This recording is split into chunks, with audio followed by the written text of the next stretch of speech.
Meeting of the Board of Township Trustees of Anderson Township. I'd like to welcome you all. Mrs. Rice will not be here this evening.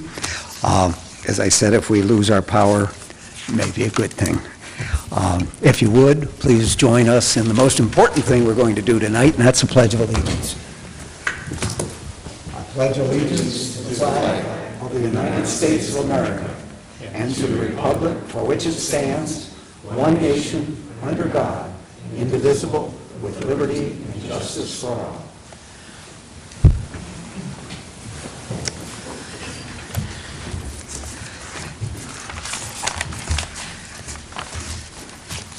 Could we have a motion to adopt the amended agenda?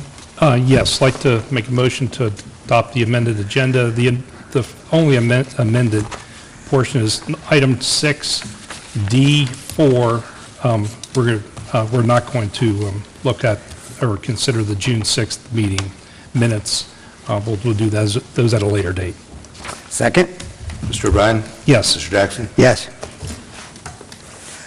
Wonderful. We have a presentation this evening. Richard?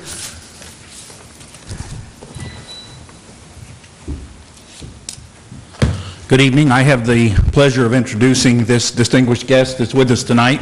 Mr. Gary Hucker is with the Public Works Department, has been there for a length of time, and I'm going to call him up. He's also accompanied by his lovely wife. But we're going to have Gary come up, and Mr. Jackson has a presentation. Hello, Gary. How you doing? Fine, thank you. Look how small I made that. I would make a motion that we adopt a resolution of appreciation with respect to the services of Public Works lead man Gary J. Hucker. Whereas Gary J. Hucker joined the Anderson Township Road Department on June 1, 1987, progressed to a maintenance worker 2 in 1990, and was appointed lead man in the Public Works Department in 1992. And whereas Gary Hucker has served as Anderson Township as a hardworking, hands-on leader that has earned the respect from his co-workers and peers, and whereas in the last 26 years, Gary Hucker has seen it all from floods to ice, wind, and snowstorms, working many long shifts and logged over 40,000 miles behind the wheel of a plow to clean up whatever nature throws at him. Now, therefore, be it resolved by the Board of Township Trustees of Anderson Township, Hamilton County, Ohio, that on the occasion of the forthcoming completion of 26 years of service, Gary J. Hucker is hereby honored for his diligent and dedicated service to the residents of Anderson Township. Absolutely second. How's that? Mr. O'Brien? Very much. Yes. Wait, we have to vote on it. Mr. O'Brien? Mr. Jackson? Yes. Yeah. There you go. Now you can thank me.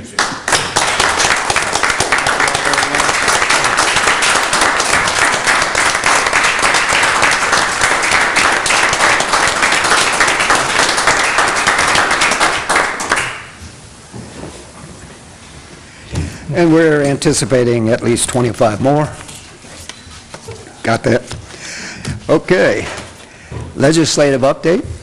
State Representative Peter Stoutberg is here.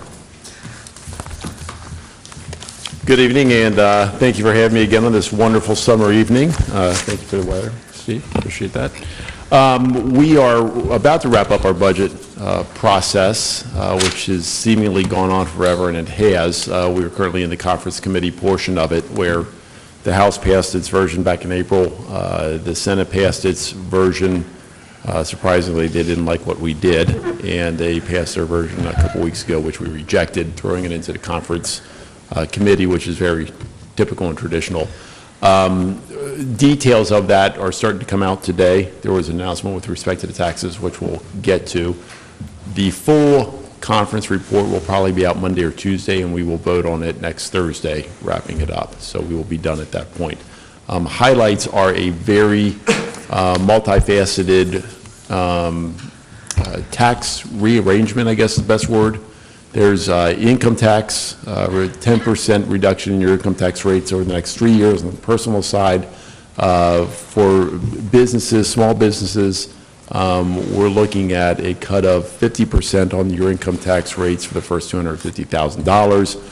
Both of those are parts of what Governor Kasich originally proposed. But for a variety of reasons, his original proposal did not go through.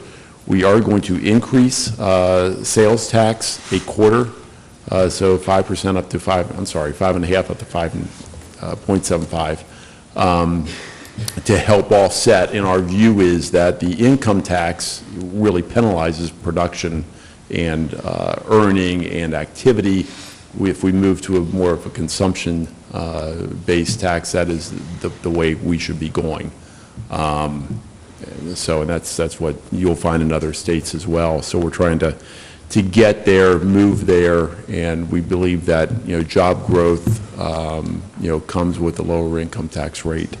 There's some changes to property tax with respect to the rollback on levies, et cetera, again, which are very detailed in nature. That will be a little bit controversial as well, and a little bit of a change to the CAT tax. Overall, we're giving about $2.5 billion in tax relief over the next 3 years. I think it is 2 or 3 years, in the next 3 years. So that was our goal, to give property tax relief, and that's where we're going. Spending's still a little bit more than what a lot of us would like to see. And we just, keep trying to hold the agency's feet to the fire to try to get that back to a better level, I guess is the way I would put it. Unfortunately, it's not down to a level where we are happy. Our rainy day fund went from a little less than $1 when Governor Kasich took office, and we're now close to our max of $1.5 billion. So that leaves us in a much better place should we ever face an economic situation like we've had in the past couple of years. From a township association, there's a lot of things in there which they proposed and they liked. I was happy to carry a couple things dealing with cemeteries and how you define indigency. A thing that from I guess it was House Bill 130, is that correct? The one, the tax forfeiture, that language finally got in, although I think previous to that, the Attorney General agreed with your position that property should be transferred free and clear, but now that's going to be clearly in the budget. I would love to take credit, but I cannot and will not, but that is in there nonetheless. And of course, the townships and every municipal local government would love to have more local government fund.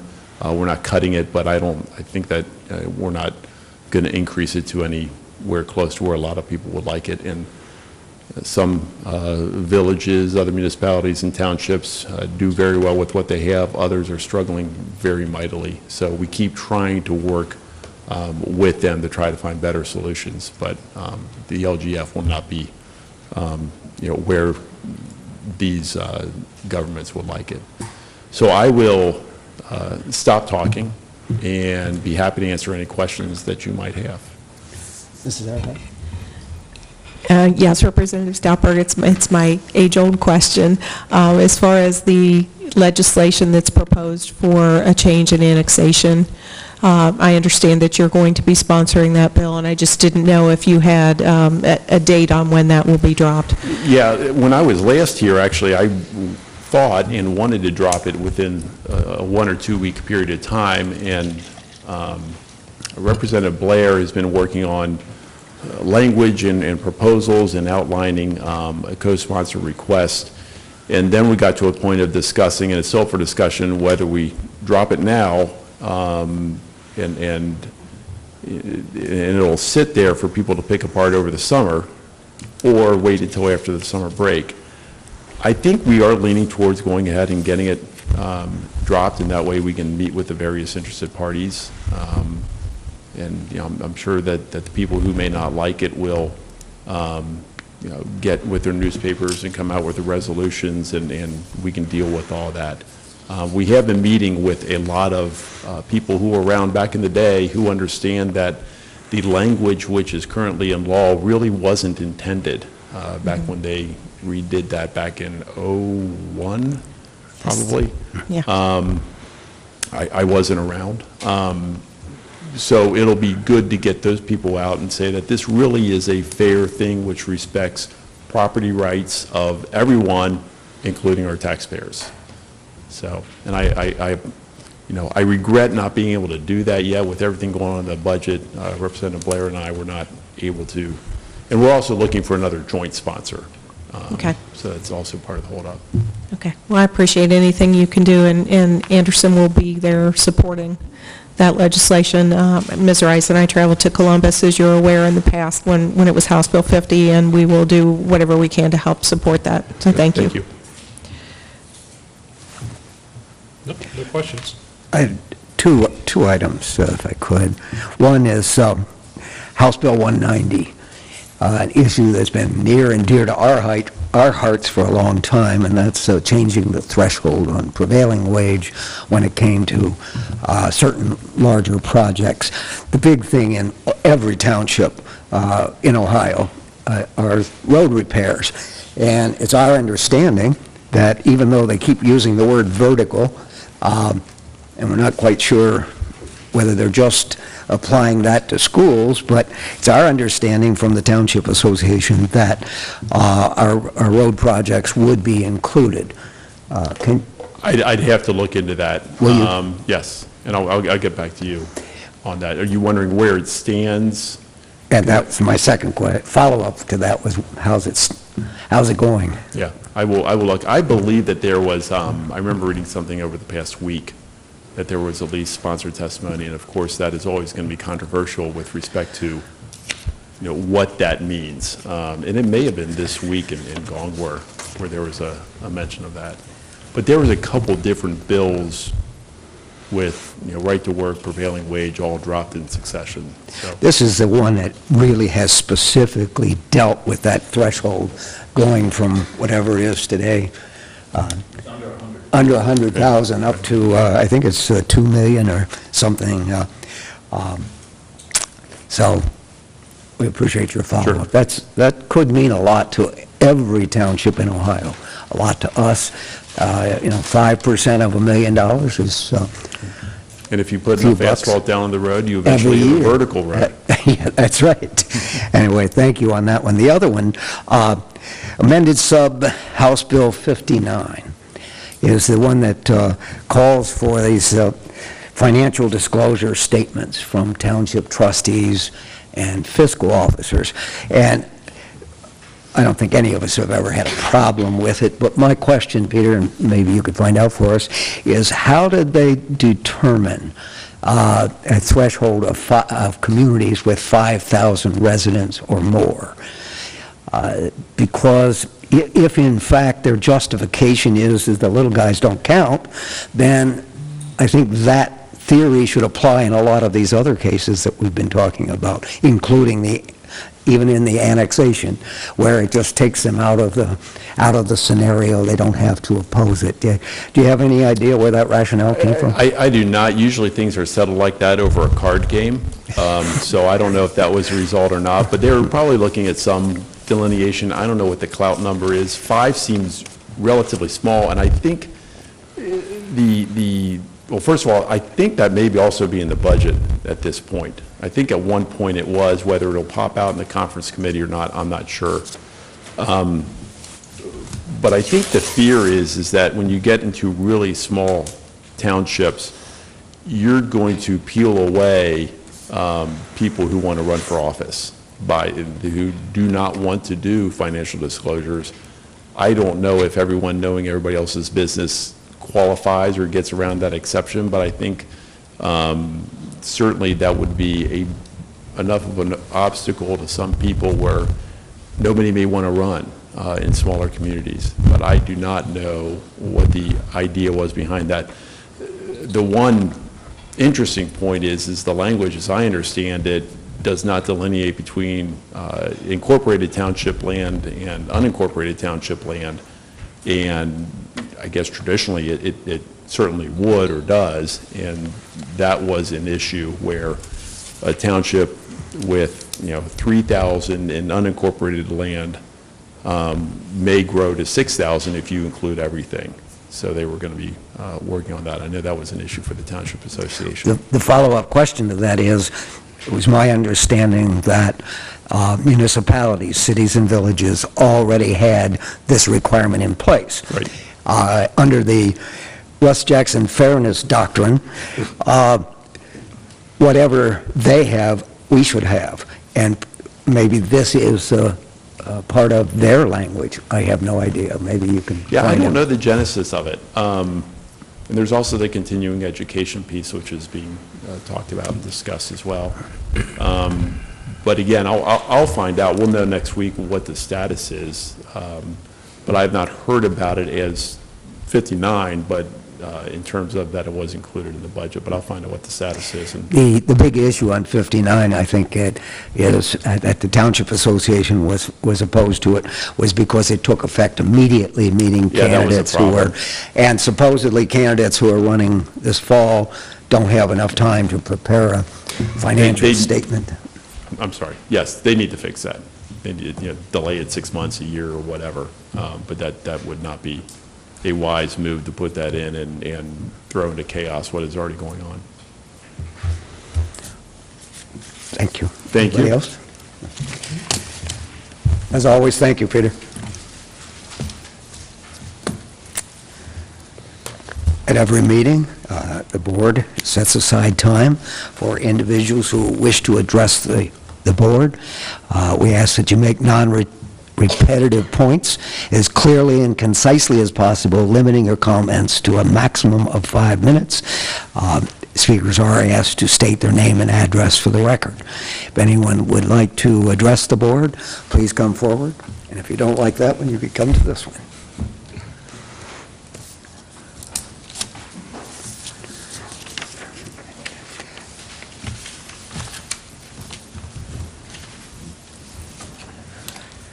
Right glasses on here. My name's Steve Phelps. I live at 3320 Mount Carmel Road here in Anderson Township. The Claremont County line runs through my backyard. But I'm here to address the truck traffic again. Okay? First, I want to make sure that everybody understands I'm not against the trucks. That don't bother me one bit. It's strictly I'm bringing up as a safety issue. I had 42 years in construction, heavy construction, and supervision. I spent a lot of time making sure to try to prevent accidents before they happen. And I don't know if anything's happened on that hill yet, as far as the fire truck and the EMT truck coming up that hill and meeting a truck. Sooner or later, one of those 80, 85-foot rigs, they meet cars now, and the cars have to back down, put it in reverse and back down to get the truck down through that switchback hill. One of these days, somebody's going to need an ambulance and a fire truck, and they're going to meet on that hill. And the police are doing a great job. They're there even more than the last time I mentioned something. They're up at the gas station up there watching, but they can't be there that much. It's all day and all night. And Chief Hartzler told me a reason. I'm sorry, but I don't remember what the reason is. But those truck drivers, the ticket doesn't matter to them. And I wish I could remember. Maybe you can. But he told me the reason why, and it's not the GPS system, which a lot of them try to use as an excuse, which is not valid. They have a different type of, they know where the 5-ton limit roads are, and there's signs up. They know they're not supposed to be on that road. But again, I want to bring it to everybody's attention. I don't know what can be done if straightening that hill out going down or something, but it's just, somebody's going to need that ambulance real bad, and something's going to happen, and it's not going to be a good thing for us to sit here and go, damn, we should have done something about that.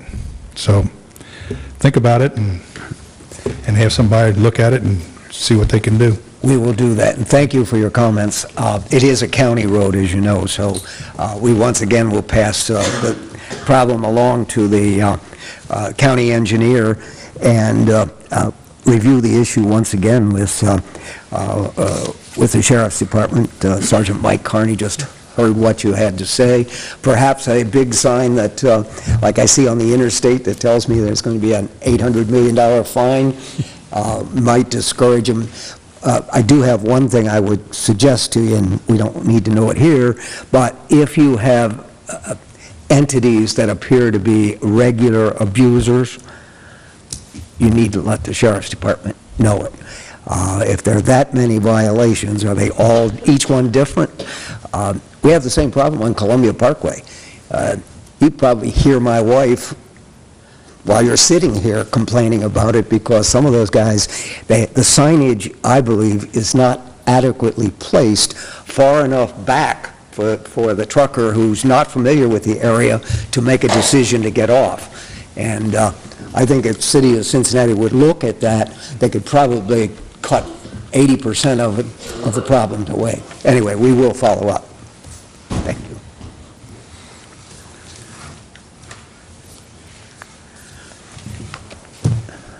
Would anyone else wish to address this board?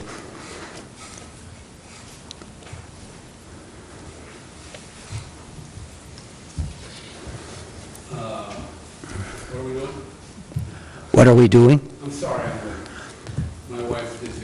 We're in the public forum section, and if you would like to address the board, please come forward. We ask that you state your name and address, and ask that you make non-repetitive points and limit your comments to a maximum of 5 minutes. My name is Stephen Dapper.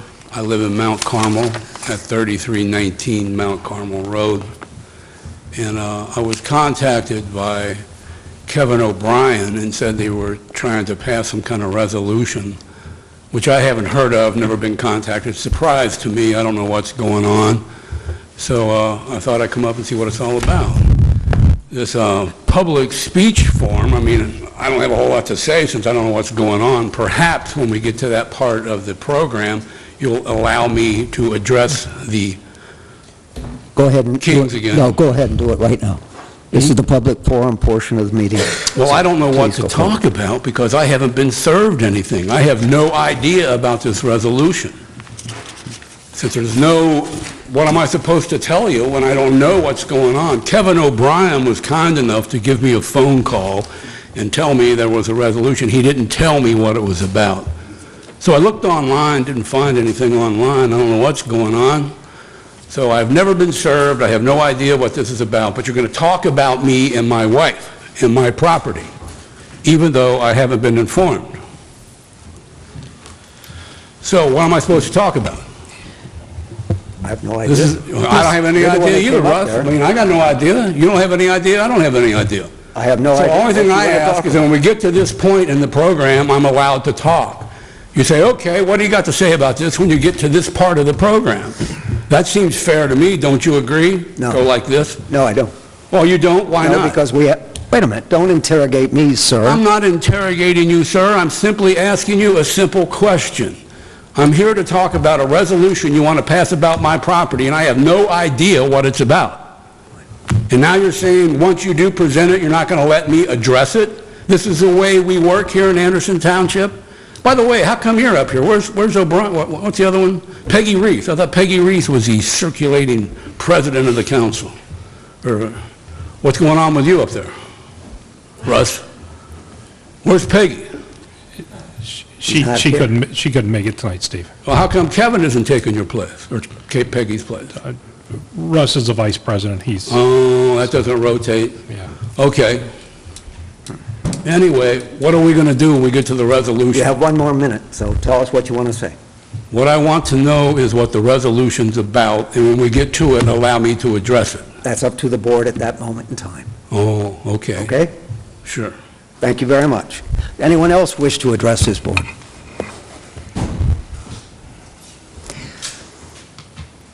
If not, we'll close the public forum portion, moving into trustees' comments. Mr. O'Brien? I have no comments this evening, Mr. Jackson. Thank you. Nor do I. Our crack fiscal officer, Mr. Dietz, has all kinds of things. Couple of things anyway.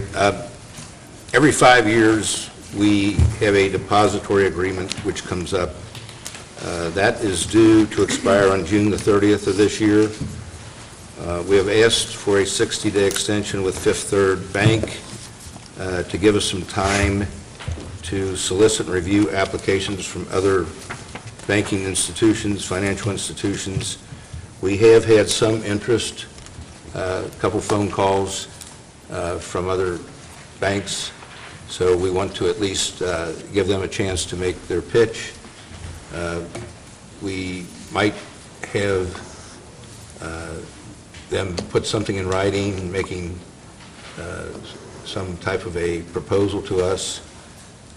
We do have the depository right now, as I said, with Fifth Third, which is going to be in effect for another 60 days. So I would suggest I contact the trustees along with Margaret and Ms. Earhart to keep you informed of what that process is going to be. If you have any suggestions or comments on it, we can talk about it at that time. So we do have another month or two to take a look at that. Good. Thank you. There are no appropriation changes. We have financial reports for the end of May. We did use those financial reports during the past month to meet with our department heads. As comes up also once a year in July, we need to pass a tax budget, which is our temporary budget for 2014 this year. So we're 6 months ahead of schedule. It's difficult to do a budget like that, but we've had a lot of meetings. We're planning. We will have something put together for the trustees in the next couple of weeks. We will have to approve that at the July 18th regular meeting and send that down to the county auditor's office. Once again, it's a temporary budget. Our best estimate at this time will be reflected in that budget. From that time on, we will be tweaking it, making changes so that we can get ready for the permanent budget, which needs to be passed by March 31st of 2014. Thank you, Mr. Dietz. We have 3 sets of minutes. Mr. O'Brien? I'd like to make a motion to approve the minutes with minor, if any, changes for April the 18th, 2013, May the 2nd, 2013, and May the 16th, 2013. Second? Mr. O'Brien? Yes. Mr. Jackson? Yes. Law Director, Margaret Comey. I have no formal report. Planning and Zoning, Paul Drury. Good evening. Tonight we have, under our department's agenda, we have 4 properties for consideration of a nuisance, declaration of a nuisance. The first 2 modes at 6006 Clough Pike and Reed and Vanderpool at 8020 Forest Road are continuing nuisances. And the second 2 are new to you this season. So I can go through all of them or provide an explanation. The pictures are in your packet. All of them are for tall grass, but I'd be happy to answer any questions for you. Paul, if you could elaborate a little bit, once these notices are sent out, and even if there's a resolution that's passed by this board, there still is time for the homeowner or the property owner to catch up, so to speak. Could you kind of go through that process? There is. Once the trustees make a determination that these properties are considered a nuisance, Right. We mail out notices and give the property owners at least 7 days to correct the problem before action is taken. Okay. And what goes into the process of determining for a property to get to this point? Could you spend a few moments and kind of go through that process? The continuing properties are ones that have you seen for a couple of years now. Yes. And so there are 2 new ones on the agenda for tonight are the Dappers at 3319 Mount Carmel Road and 1365 Washington Circle. Both of those are for tall grass. And I can speak to each of them if you'd like, but we work with property owners once we receive a complaint of tall grass. We work with the property owners. We notify them of the complaint and request that they take care of their grass. And again, both of these are tall grass complaints. And inform them of the process of what nuisance abatement entails and what that means once the trustees declare the property a nuisance. The property on Clough Pike, Yes. That one we've seen quite a number of times. Yes. And we've passed resolutions, and it's my understanding that we've given the property owner notice, but after the 7 days, then someone goes out, someone from Public Works? No? No, we contract out. Right, we contract out a company to do the mowing or whatever needs to be done to the property. Okay, so they bring it up to a standard that's acceptable to your department, or just to standards, and then the grass, I guess, grows back, and then we get another resolution? Yes. And under the changes in process and interpretation of how we've administered nuisance abatement before, we do this once a month. We're limited to once a month. So the properties that are continuing maintenances are mowed once a month through the growing season. Okay. Okay. Might add that the cost to remediate it, if we have to expend it, is added to the tax duplicate. Exactly, yes. I'd add to what Paul has said, that the distinction between continuing and a new abatement proposal is that if you've had a complaint or passed a resolution more than once within the past 12 months, then that property is deemed to be a continuing nuisance, and the number of days for the property owner to abate the nuisance is 4 rather than 7. There's some minor changes in the method of notice. It's the only distinction. Yes. And just a clarification on the first two items, this one, the grass may not seem to be a nuisance, but because of the meeting cycles of the trustees, we go ahead and request this, and then that way it can be mowed at least once a month. If we didn't meet the meeting dates, then it would be 2 to 3 months, before the grass could be mowed. And this is a house on Clough Pike? Yes. Okay. That is the abandoned house. That is the abandoned house. Yes. Yeah. And that's unfortunate. Yeah. But the As far as- designated property owner says she's not the property owner, that the bank owns it, the bank says she owns it, and we are in the middle. And in those cases, we notify all persons of interest involved with that property. We send them a letter. If the letter comes back, then we go and post the property and put the letter on the property itself. And that's what we did in all of these situations where the mail might have been returned to us. Okay. In this particular case, the woman that lived there, she's being well taken care of at another facility, another place. I don't know her situation. Yeah, she's not living in a house, so, okay. Nothing would make us happier than for the homeowner to correct the problem, and that's the purpose of this notification. In all cases, if they cut the grass, it goes away. It's Yes. that simple. It's that simple. We don't have any other method to address the issue other than to expend the dollars, taxpayers' dollars, Yes.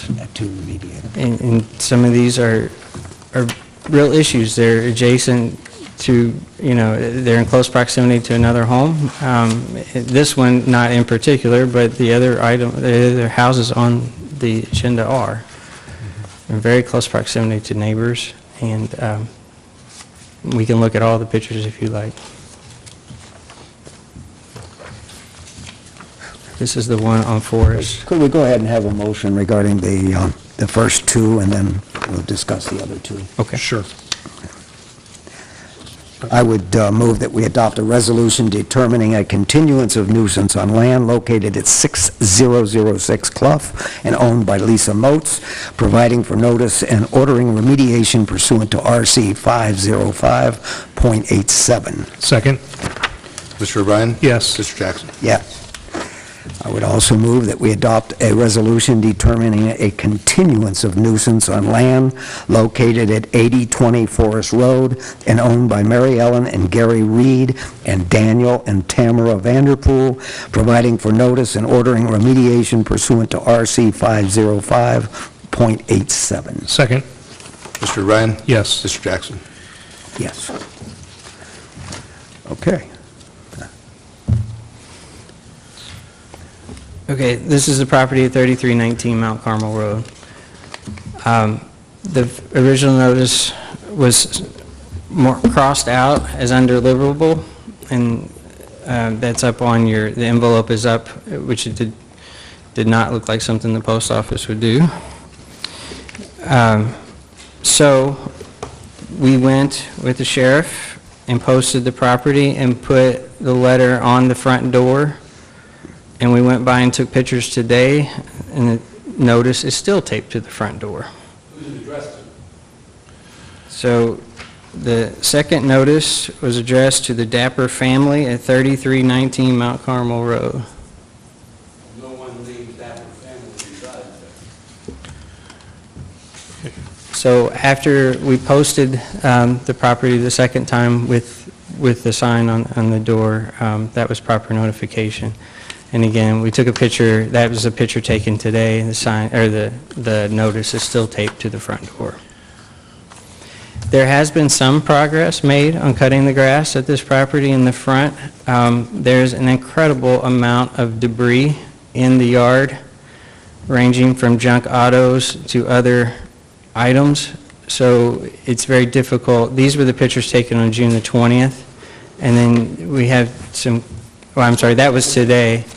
There are some other pictures taken earlier that were scanned in with the notices, Steve. Those were the original pictures that we took. So I can guarantee you there was no trespassing on this property. Okay. We have in the past, when we have a homeowner here, and if that homeowner indicates that he's trying to resolve the problem, we have passed these resolutions with a deferral that we won't take the action until, as long as we see a good faith effort on the part of the homeowner. The problem with debris is building material. For a ramp to be built, it's being denied. We have done that in the past, and I would have no problem doing that if you're comfortable with it. Well, I guess who is the home listed to on the auditor's website as being the owner? Is the Dapper family, is that proper service, Paul? Yes, it's proper service. Is it? Okay. Dapper family?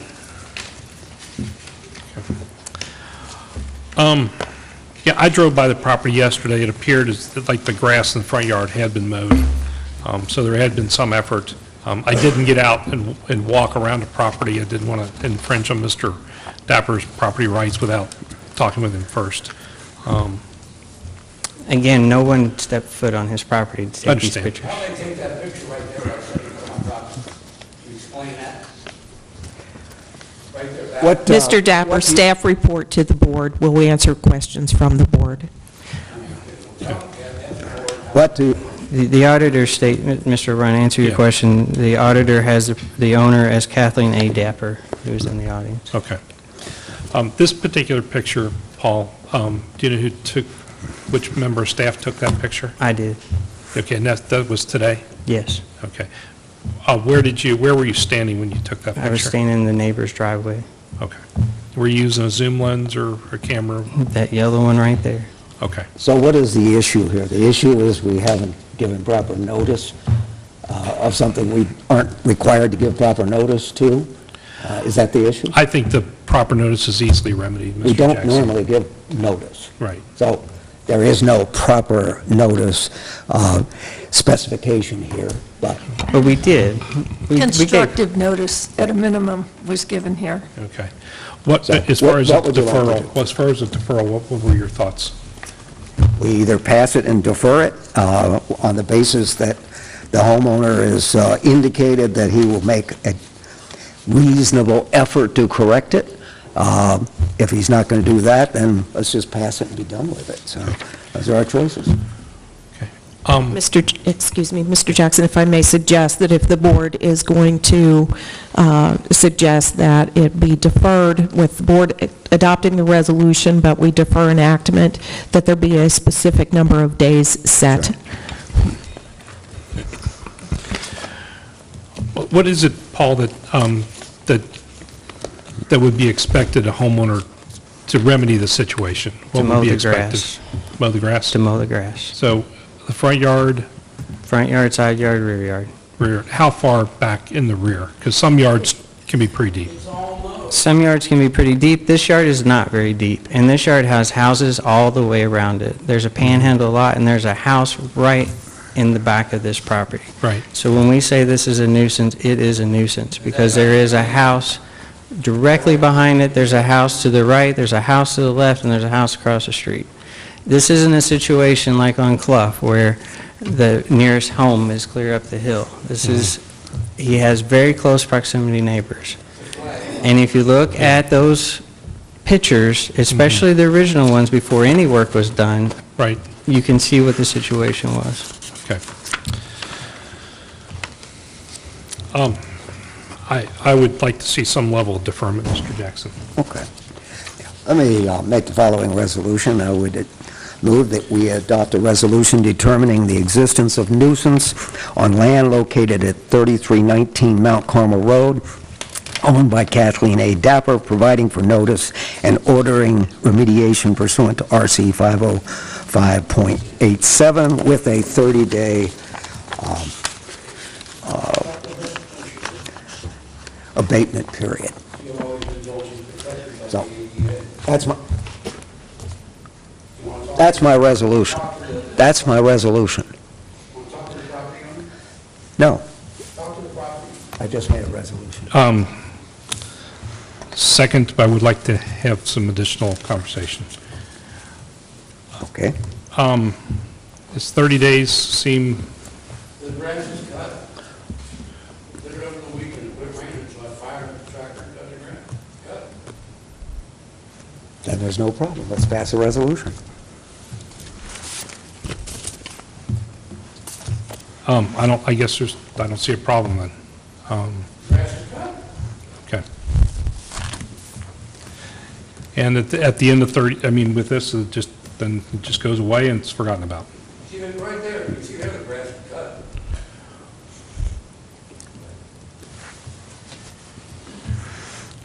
Okay, into, when, That picture was taken today. Yes, I took it. yes, it was. Where did you take that picture from?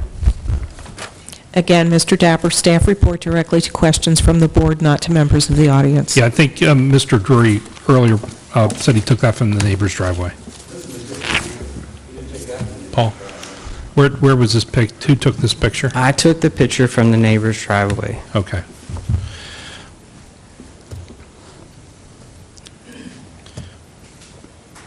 Okay, very well, thanks. Mr. Bryan? Leeds. Yes. Mr. Jackson? Yes. Thank you, Paul. We Okay, have one more.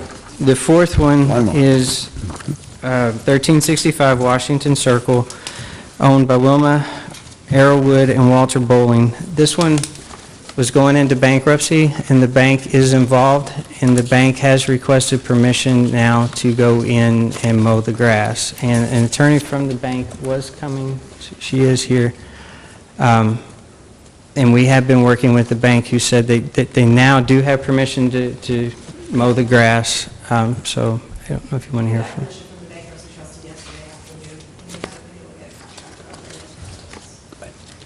Again, this is one we would like for a resolution to be passed. However, if the problem is corrected, then we wouldn't act on that.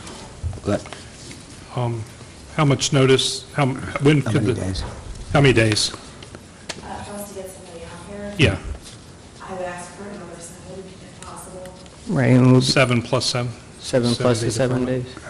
days. You'll be automatically given 7, no, 7 from the meeting, so you'll automatically be given another week. Oh, okay, I was under the impression that today was the 7th day. I mean, if the board is willing to give us 14 days to get us kind of find a contract to get somebody out there to push off. It brought to my attention that it's 3 feet tall. Yeah, there's some other pictures that the house is down a little bit, so these are a little bit more telling. Yeah, I was out there yesterday, that's pretty accurate. Yeah, okay. Okay, with the... Let's do 7. Okay. Yeah. It's pretty bad. I would move that we adopt a resolution determining the existence of nuisance on land located at 1365 Washington Circle and owned by Wilma C. Arrowwood and Walter A. Bowling, providing for notice and ordering remediation pursuant to RC 505.87 with a 7-day abatement period. Second? Mr. O'Brien? Yes. Mr. Jackson? Yes. Thank you.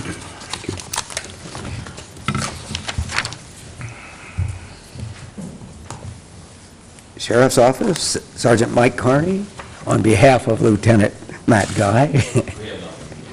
Thank you. Public Works Department, Richard Shelley. Mr. Drury's a tough act to follow, but I will do my best. I have one item before the board tonight, and that is the acceptance of maintenance of the streets, therefore being it right away for the Woods-Vanderson subdivision. You have that resolution before you. It has passed all the criteria with the county. It has been final paved. It has met all the regulations regarding zoning, and it is being offered up for dedication and maintenance. And this will complete the subdivision, the Woods-Vanderson subdivision? It will. Okay. I would move that we support the Hamilton County Engineer's acceptance of the following streets which lie in the Woods of Anderson subdivision as Township Roadway: Pine Run Drive and Estate Ridge Drive. Second? Mr. O'Brien? Yes. Mr. Jackson? Yes. That's all I have. And we are still number one. We are still road number one mileage. in road mileage. Yes, we Right. are. Good. Thank you. I don't know if that's a good thing or a bad thing, but we're still number one. Fire and Rescue? Chief Over? Nothing? Township Administrator Vicki Earhart, along with Steve Severs and/or Suzanne Parker. Yes, Ms. Parker has the first item for There the she is. board's information. The only item I have for you tonight is a good thing, to report that we did receive a $9,800 rebate from OTARMA, which is the Ohio Township Association Risk Management Authority. And as you know, we've belonged to OTARMA for many years. This is the nonprofit group through whom we purchase our property and casualty insurance. And one of the advantages of belonging to a nonprofit group such as OTARMA is that when we have a good claims year, a good claims year being a year in which we don't have as many claims as anticipated, we actually, as members of OTARMA, we get to share in any surplus in the funding. So further reinforces why it's a good thing, has proven to be a good thing for us to belong to a group such as this. We won't necessarily receive a rebate every year, but we have received them in the past, as we did this year also. So we do physically have that check.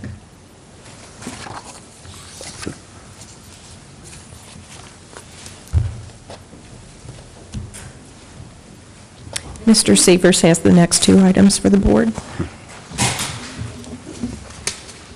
Good evening. I have two items for the board's consideration tonight. The first of which relates to the Wolf Angle Road Sidewalk Project. As the board is aware, this is a project that was a high priority in the Anderson Trails Plan. We applied for OKI funds. The board approved a resolution earlier this year authorizing that application, and we were notified earlier this week that we were approved for that application between Beachmont Avenue and State Road. Therefore, we'd like to begin engineering on this project immediately. Funds are allocated in the TIF budget for this project for construction beginning next year and for engineering services this year. But by shuffling some projects around, we feel like we can begin now to try to hit a 2015 timeline for this project. So we did receive a revised proposal earlier today from URS, who prepared the original feasibility study back in 2010. And there's a revised motion before the board to reflect some tweaks that have been made to that proposal per the township and ODOT guidance on this project. So it should be a tremendous asset to that portion of the community. There's about 500 homes and residences that currently do not have access to our trails network, but are literally within a half mile of this building. So it would be a great addition. I would move that we accept a proposal from URS upon review by staff and the law director for the detailed engineering associated with the $410,000 ODOT grant-funded Wolfangle Road sidewalk project between State Road and Beachmont Avenue as identified in the Anderson Trails Plan, and authorize the township administrator to enter into such a contract in an amount not to exceed, wow, that's hard to read, $80,572, including 10% contingency if ODOT mandated scope of services change, and consistent with Resolution 13-0321-10. Second? Mr. O'Brien? Yes. Mr. Jackson? Yes. Thank you, and we will continue to keep you updated as we move forward, and our first step is to send a letter to all those residents along that roadway tomorrow to begin getting feedback. Second project I have, and there's a map up on your screen. I think the board received copies of some of the maps in the packet, is a Safe Routes to School project that we're engaged with ODOT and with the Forest Hills Local School District. This entails signage improvements around each of the 8 school campus sites, of course Mercer and Turpin being combined. Both signage along the roadway leading to those facilities and within the school grounds. We worked closely with the school district. We prepared maps, and I want to give thanks to Andrew Benoit, our co-op student, who put together maps like you see behind you. These are outstanding illustrations and very helpful as we move forward. This is a project that, with the board's support, we'll make application to and hopefully be able to acquire the signage and implement the signage before school starts, I think on August the 21st. So if there are any questions, and again, we'll continue to keep you updated if there's any changes to this project. But the first step is your authorization, and again, the plan is that the school district would take receipt and install the signs on their property, so there'd be no cost other than the labor to install or replace signs. I guess it's signs, and more signs, but around schools, that's a good thing? Certainly when they're not meeting reflectivity standards, and we'd have to Right. replace them anyway in the next couple of years, or in case of Sure. some of the school sites that we saw, there's signs that are missing or have been removed. I think it's a tremendous improvement, and it's a response. A number of these schools, Mercer and Turpin's not one, but a number of other schools have joined on to our Walk to School days, and so they've actually come to us for requesting improvements. Signage is a first step to doing that and communicating to parents and neighbors alike as to the rules of the road. Okay. It used to be, Steve, they had the large white school sign painted on the road. Is that still a standard, or? They do on the county roadways, and we do on Bartles. We do not do that on the subdivision streets. Okay. The signage is sufficient in those areas, we believe. However, a few of the additions that we're doing is denoting the entrances, because some of those areas, it was not clear exactly what the entrance to the school zone or school was. So, Okay, yeah. Thank you. One problem with the road painting is that the Hamilton County Engineer's Office has not been as diligent because of budget cutbacks and whatever to repaint them. Right. And many of them have faded a great deal. If They've you also have- changed If you their- have one that you think is totally unsafe, we need to call them and notify them, so let us know. They've changed their striping plan as well. They'll only do the zebra striping at unsignalized locations. So signalized locations such as State and Nagel, they're just going to go back to doing 2 white lines rather than unfortunately, the more visible cross-hatching that we've seen in the past. So it's unfortunate, but again, those are signalized intersections, so hopefully drivers are aware that there's a understood crosswalk there. I would make a motion that in conjunction with the township's ongoing community partnership with the Forest Hills Local School District, we move to authorize the township administrator upon review by the law director and where there is no purchase cost to the township to apply for funds and/or enter into agreements with ODOT to acquire over 100 Safe Routes to School-related signs and post reflectors to be installed by township and/or school district staff as outlined. Second? Mr. O'Brien? Yes. Mr. Jackson? Yes. Thank you. Thank you. I have the pleasure of announcing some awards that are being given out as we speak. Cincinnati Magazine periodically does the best of article in their magazine covering various sections of town. They are conducting their first annual Best of the East contest, and there have been a tremendous number of Anderson Township businesses, shops, restaurants, various service industries that have been selected as finalists. And as I mentioned, currently out at Eastgate in receptions, they are selecting the winners of those various categories as we speak. The finalists were chosen by individuals who voted online, and we are also happy to report that several of the finalists are Anderson Township-sponsored activities or events. In the farmers market category, the Anderson Farmers Market has been selected as one of 3 finalists. As far as live music, Party on the Plaza, which is an event the township sponsors in conjunction with the Anderson Area Chamber, has been selected as a finalist. The Greater Anderson Days celebration, which the township sponsors with the Park District and the Chamber of Commerce, is also on the list of finalists, as well as Anderson Center. This facility was selected as one of the best places to have a wedding. So we have representatives from the township at this event this evening. They're able to market this facility as far as the bridal show that's coming up soon and rentals that are available in this facility. And we hope that we're able to bring home a couple of winners out of that. So we should have an update for the board tomorrow. As far as upcoming events in the township, we have the very popular Independence Day Parade, which is at a new time. It is on Thursday, July 4th at 10 a.m. rather than 11. It's at 10.